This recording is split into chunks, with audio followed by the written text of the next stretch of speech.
Hello प्यारे students, आप सभी लोगों का पवन क्लासेस में एक बार पुनः हार्दिक स्वागत है। आज के वीडियो में हम लोग केमिस्ट्री के उस 5 नंबर के क्वेश्चंस की बात करने वाले हैं जो कि प्रत्येक ईयर आता ही आता है। आपको इसी प्रकार से 5 अभिक्रियाएं दी रहेंगी और पूछेगा कि 2 आपको यौगिक दिया रहेगा, उसकी अभिक्रिया करा के उत्पाद में क्या बनेगा यही पूछता है और 5 नंबर का पूछता है, भर भर के पूछता है, हर साल पूछता है। तो हम चैप्टर वाइज करा रहे हैं, तो इस चैप्टर में कितने इस प्रकार के क्वेश्चंस बन सकते हैं, सारे क्वेश्चंस को हमने आज के वीडियो में ले रखा है। तो आइए बढ़ते हैं क्वेश्चंस की तरफ और एक एक क्वेश्चन सॉल्व करते हैं।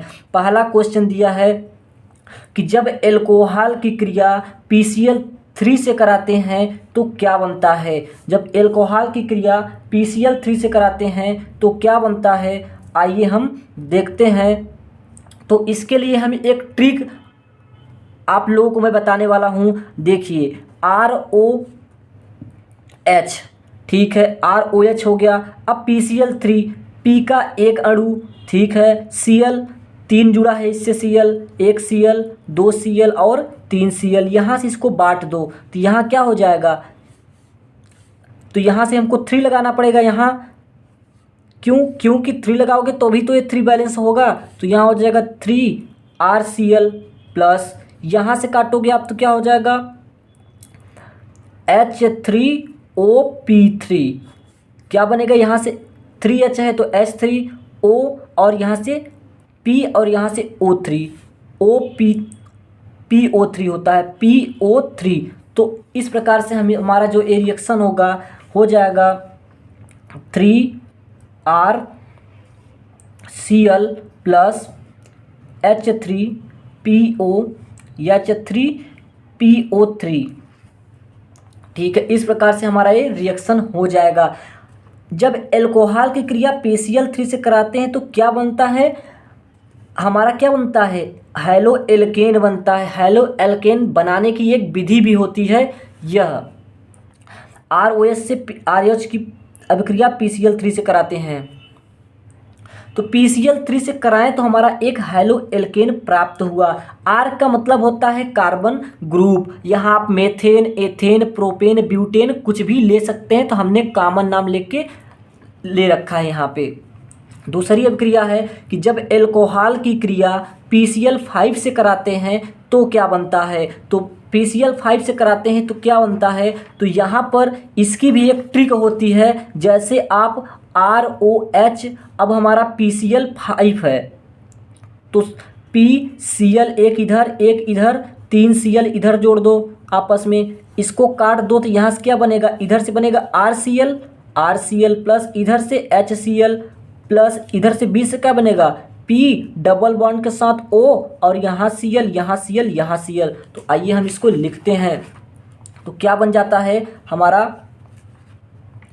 हमारा बनता है RCl plus HCl plus POCl3। आइए देखते हैं क्वेश्चन नंबर 3 क्या है। जो क्वेश्चन नंबर 3 दिया है कि जब एल्कोहल की क्रिया SOCl2 से कराते हैं तो क्या बनता है। इसकी भी एक ट्रिक होती है। एल्कोहल की क्रिया हमने मान लिया ROH, SOCl2 थायोनील क्लोराइड को बोलते हैं, इसको बोलते हैं थायोनील क्लोराइड। हम यहाँ लिख देते हैं थायोनील क्लोराइड, SOCl2 को बोलते हैं थायोनील क्लोराइड। इसकी अभिक्रिया कराते हैं तो क्या बनता है, तो इसकी अभिक्रिया कराने से बनता है RCl plus HCl plus SO2, ठीक है। अगला क्वेश्चन देखते हैं। तो जो अगला क्वेश्चन है वह क्या है, 1 मिनट रुकिएगा आप सभी लोग।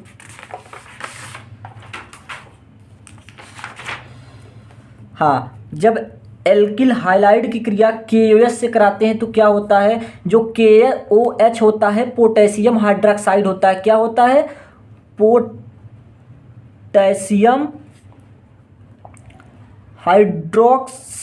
हाइड्रोक्साइड क्या होता है, पोटेशियम हाइड्रोक्साइड होता है। जब पोटेशियम हाइड्रोक्साइड की क्रिया एल्किल हैलाइड से कराते हैं तो हमारा बनता है, यहाँ से देखो R है, R पे पॉजिटिव होता है, X के निगेटिव होता है, ठीक है। यहाँ के क्या होता है, पॉजिटिव होता है, OH निगेटिव होता है। तो अब निगेटिव वाला पॉजिटिव पर, पॉजिटिव वाला निगेटिव से जुड़ता है, तो R पॉजिटिव है, OH निगेटिव है, तो यहाँ हो जाता है ROH प्लस यहाँ हो जाता है KX।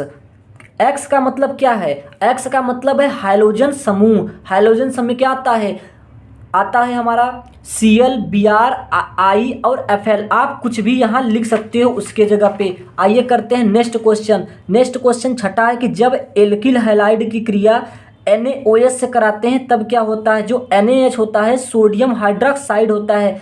कॉमन नाम तो आप लोगों की याद होगा, इसलिए हम नहीं लिखा रहे हैं क्योंकि इसमें ज़्यादा घना हो जाएगा।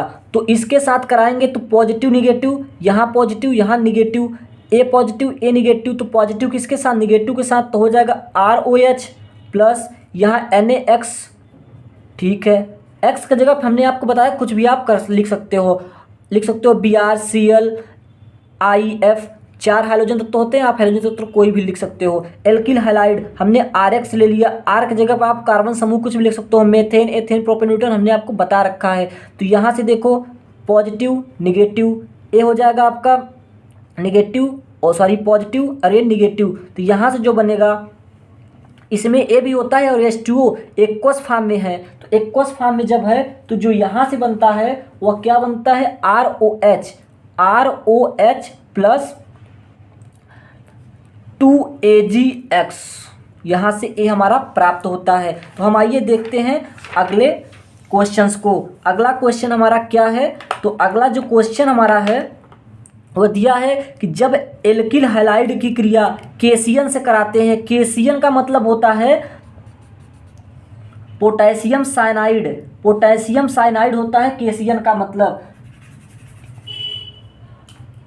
तो जब हम एल्किल हैलाइड की क्रिया केसियन से कराएंगे तो क्या होगा, R जो होगा वह CN से जुड़ जाएगा, ठीक है। यहाँ से हो जाएगा RCN प्लस यहाँ से क्या हो जाएगा, KX बाहर हो जाएगा, यहाँ से जो होगा KX बाहर हो जाएगा। अब देखते हैं अगली अभिक्रिया है कि जब एल्किल हैलाइड की क्रिया AgCN से कराते हैं तब क्या होता है। AgCN का मतलब सिल्वर नाइट्रेट होता है। जब सिल्वर नाइट्रेट से कराएंगे हम किसका, एल्किल हैलाइड का, तो होता है RCN, यहाँ हो जाता है RCN प्लस यहाँ AgX बाहर हो जाता है। जो RCN होता है साइनाइड, CN को बोलते हैं साइनाइड फंक्शन, साइनाइड ग्रुप। जब एल्किल हैलाइड की क्रिया अमोनिया से कराते हैं तब क्या होता है, तो अमोनिया से अगर कराएंगे तो देखिए हमारा अमोनिया NH2 और H के रूप में टूटेगा, तो जो NH2 होगा वो R के साथ जुड़ेगा, तो यहाँ हो जाएगा R NH2 प्लस जो H होगा वो X के साथ जाएगा, तो यहाँ बचेगा HX। अगली अभिक्रिया, जब एल्किल हैलाइड की क्रिया KOH से कराते हैं। KOH का मतलब पोटेशियम हाइड्रोक्साइड, तो यहाँ पे ROH के साथ आ जाएगा, ROH के साथ आ जाएगा प्लस KX के साथ चला जाएगा। क्योंकि यहाँ पे आप देख रहे हो पॉजिटिव निगेटिव, आप लोग इस पे लिख के अपने से करेंगे तो हो जाएगा। आप लोग जानते हैं कि किस पे पॉजिटिव किस पे निगेटिव चार्ज होता है। जो निगेटिव वाला होता है वो पॉजिटिव के साथ बॉन्ड बनाता है और जो पॉजिटिव वाला होता है वो निगेटिव के साथ बॉन्ड बनाता है। अब यहाँ देखिए 12 नंबर अभिक्रिया है, जब एल्किल हैलाइड का जल अपघटन कराते हैं तब क्या होता है। एल्किल हैलाइड हमने RX ले लिया, इसका HO2 जल अपघटन कराएंगे तो यहाँ से ROH बनेगा। क्या बनेगा, ROH। क्योंकि जो जल होता है OH माइनस और H प्लस के रूप में टूटता है, तो OH माइनस जो होगा HX का साथ OH माइनस R के साथ पॉजिटिव के साथ बॉन्ड बना लेगा और इसके साथ जो होगा HX बना लेगा, ठीक है। अब जब एल्किल हैलाइड की क्रिया Mg से कराते हैं तब क्या होता है, तो जो होता है यहाँ पे होता है RMgX। क्योंकि शुष्क ईथर की उपस्थिति में हो रहा है। इस अभिक्रिया को हम ग्रिगनार्ड रिएक्शन भी क्या कहते हैं,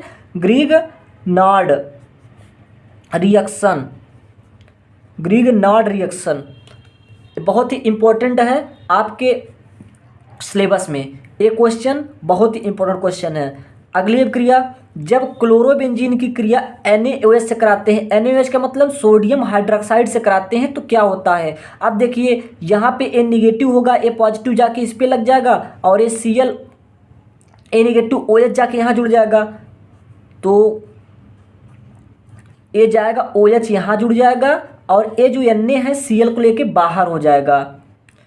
ये निगेटिव है, A पॉजिटिव है, A निगेटिव है, तो निगेटिव वहाँ चला जाएगा, A पॉजिटिव उस निगेटिव को खींच के बाहर कर लेगा। जब क्लोरोबेंजीन की क्रिया CaCN से कराते हैं, CuCN से, CuCN के साथ कराते हैं, तब क्या होता है CuCN। अब जो को CN जाके इस पे लगेगा और CuCl बाहर हो जाएगा, तो यहाँ से Cn जाके जुड़ जाएगा क्योंकि साइनाइड फंक्शन ग्रुप होता है, CuCl यहाँ से बाहर हो जाएगा। ठीक है, अगला है कि जब क्लोरोबेंजीन की क्रिया NH3 के साथ कराते हैं तब क्या होता है। अब वही NH3 NH2 और N के साथ टूटेगा, NH2 और N में, तो NH2 तो इसके ऊपर चला जाएगा, तो यहाँ से NH2 इसके ऊपर हो जाएगा, H जो बचा है इस Cl को लेकर के बाहर हो जाएगा। तो इस प्रकार से हमने 16 रिएक्शन कर लिए। आइए 17वें रिएक्शन की ओर चलते हैं कि 17वां रिएक्शन क्या है। देखिए, जब क्लोरोबेंजीन का हैलोजनीकरण कराते हैं तब क्या होता है। बहुत ही इम्पोर्टेंट आपका है ये जो अब आने वाले रिएक्शंस है, इसको आपको डायरेक्टली पूछ लेता है कि बताओ हैलोजनीकरण, क्लोरोबेंजीन का हैलोजनीकरण करवाते हैं तो क्या बनता है। इस प्रकार से तो पूछता ही है, और ये आपका जो हैलो एल्केन प्राप्त करने की विधि होती है उसमें भी प्रयोग आती है। तो जब क्लोरोबेंजीन का हैलोजनीकरण कराते हैं FeCl2 की उपस्थिति में, हैलोजन का मतलब हमने Cl2 भी ले सकते हैं, Br2 भी, I2F2 यहाँ पे कुछ भी ले सकते हैं, तो हम Cl2 ले लिए हैं, तो यहाँ हो जाएगा, यहाँ पे हमारा एक देखो Cl आके Cl है ही, ACl एक हमारा आर्थो पे लग जाएगा, और ये आर्थो पे लगा है तो पैरा पे भी तो लग सकता है, तो हम पैरा पे भी लगा सकते हैं, तो ACl रहेगा, एक Cl यहाँ पैरा पे भी जुड़ सकता है। क्योंकि हैलोजनीकरण का मतलब यही होता है कि अगर आर्थो पे जुड़ रहा है तो पैरा पे भी जुड़ सकता है। बाहर क्या हो जाएगा, यहाँ से H और Cl निकल जाएगा, तो हो जाएगा HCl। इन क्वेश्चन में आप HCl नहीं लिखोगे तो कोई मतलब नहीं होगा, आप बस इतना लिखना रहेगा कि बन क्या रहा है, तो आप इतना लिख दोगे, कोई जो बाहर हो रहा है उसको नहीं लिखोगे तो भी कोई फर्क पड़ने वाला नहीं है। देखिए, जब क्लोरोबेंजीन का नाइट्रीकरण कराते हैं तब क्या होता है। नाइट्रीकरण का मतलब H2SO4 के उपस्थिति में NaNO2 से क्रिया करते हैं, तो इसका जो होता है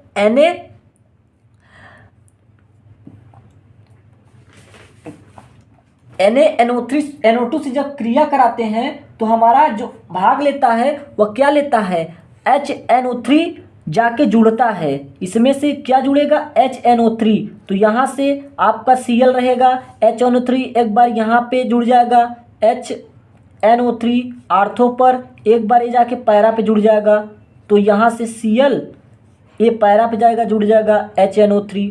ठीक है, अब बाहर क्या निकल रहा है उससे कोई मतलब नहीं है। क्लोरोबेंजीन का सल्फोनीकरण कराते हैं तो क्या होता है। अब सल्फोनीकरण जो होता है वो उसमें HSO3 का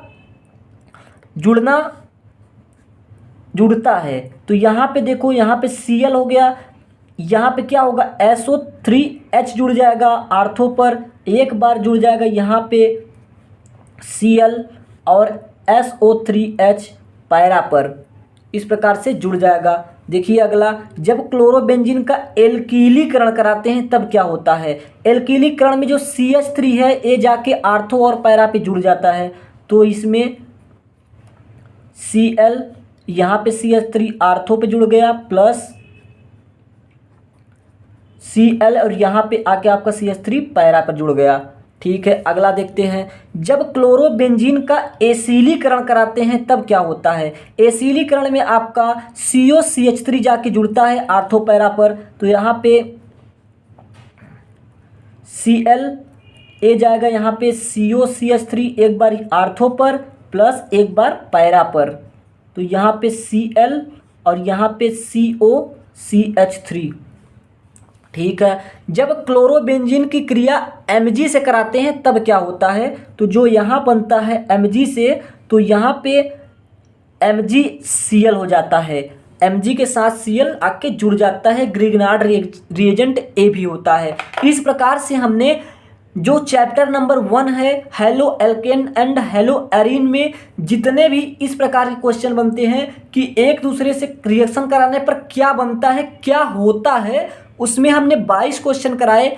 आई होप कि अगर आप इन 22 क्वेश्चंस को अच्छी तरह से समझ लोगे तो इसके बाहर एक भी क्वेश्चन इस चैप्टर से नहीं आने वाला है। तो आइए मिलते हैं अगली वीडियो में अगले चैप्टर के साथ, अगले टॉपिक के साथ। तब तक के लिए ऑल द बेस्ट।